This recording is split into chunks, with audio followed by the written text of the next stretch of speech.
Zamanı durdurabilir misiniz? Hayır. Ama doğru milisaniyeyi yakalarsanız bir kalbi durdurabilirsiniz. Yaklaşık 450 gramlık sıradan bir top, ne bir bıçak ne de bir silah. Sadece zamanlaması talihsiz bir mekanik darbe. Maraş'ta bir halı saha maçında. Sahada duran bir adam göğsüne aldığı tek darbeyle yere yığıldı. Tıp literatüründe bu olaya çok benzeyen tablonun bir adı var. Commotio cordis.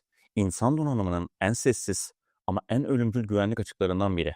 Biyomakineye hoş geldiniz. Kalbi basit bir kan pompası mı sanıyorsunuz? Yanılıyorsunuz. O, kendi ana komuta merkezi olan sinatral düğümüyle, kendi iletim ağı olan Purkinje lifleriyle muazzam bir biyolojik otomasyon sistemidir.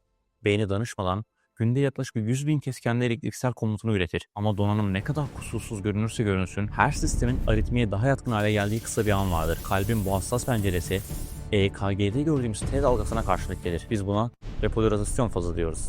Miyokard hücrelerinin elektriksel olarak yeniden dengelendiği, dış müdahalelere ve ölümcül ventrikül aritmilere en yatkın olduğu o kısacık zaman dilimi. Sadece 10 ile 30 milisaniye ve bazen bir hayatı bitirmeye işte o tek an yeter. O 450 gramlık top göğüse çarptığında darbe rastgele bir ana denk gelse çoğu zaman ciddi bir şey olmaz. En fazla geçici bir ağrıyla atlatılır. Ama ya o darbe tam da T dalgasına, o milisaniyelik hassas pencereye denk gelirse işte o anda tıpta mekanoelektrik geri bildirim dediğimiz mekanizma devreye girer. Fiziksel bir darbe ölümcül bir elektriksel bozulmaya dönüşebilir. Darbenin mekanik enerjisi hücre zarındaki mekanosensitif iyon kanallarının işleyişini bozarak repolarizasyonu sekteye uğratır ve malin ventriküler aritmiye zemin hazırlar. O kusursuz elektriksel düzen birkaç saniye içinde çöker. Bu bir kaburga kırığı ya da kas yırtığı değildir. Bu kemiğe değil, doğrudan kalbin elektriksel yazılımına inen bir darbedir. Sonuç mu? Ventriküler fibrilasyon. Kalp o kusursuz senkronizasyonunu tamamen kaybeder.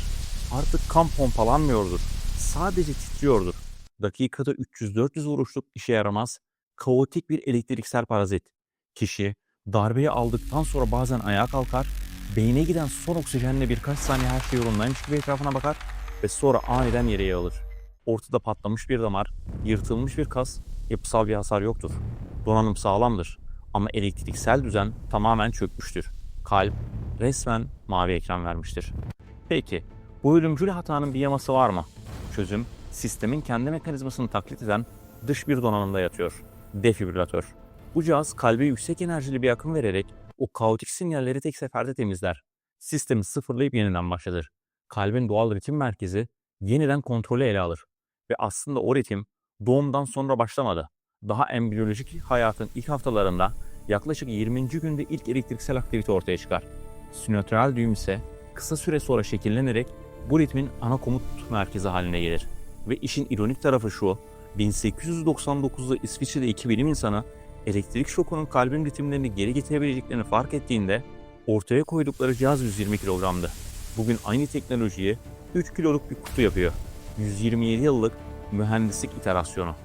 Yani doğa bu sistemi milyarlarca yıldır çalıştırıyordu. İnsanoğlu yeni bir şey icat etmedi.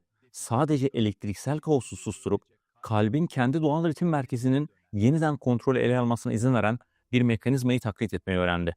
Ancak doğanın bu protokolünü kopyalamak tek başına yetmiyor.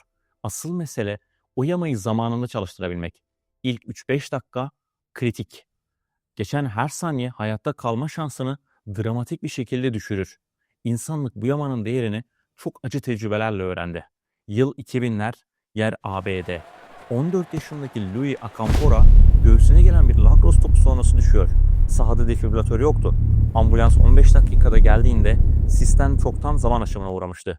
Louis kurtarılamadı. Bu trajedi New York'ta sahil kenarlarında bu cihazı zorunlu kılan Louis yasasını doğurdu.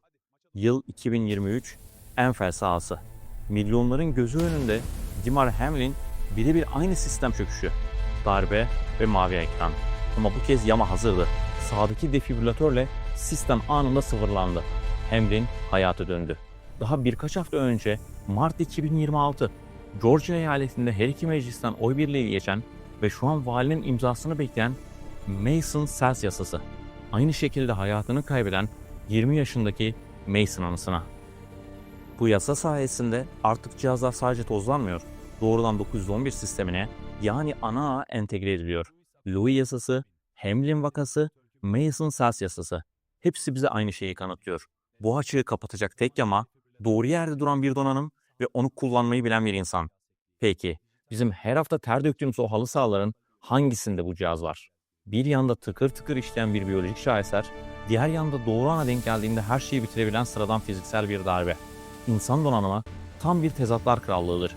Hem evrenin hem en karmaşık makinesi hem de en kırılgan sistemiyiz. Kusursuzluk ve çöküş arasındaki çizgi sadece saniyenin onda biri kadar ince. Dışarıdan ne kadar güçlü, ne kadar yenilmez görünürsek görünelim, hepimiz pamuk ipliğine bağlı o incecik dengeler üzerinde yürüyoruz. Peki siz, kendi hayatınızdaki o yanlış zamanlamaların ne kadar büyük çökmelere yol açabileceğinin farkında mısınız?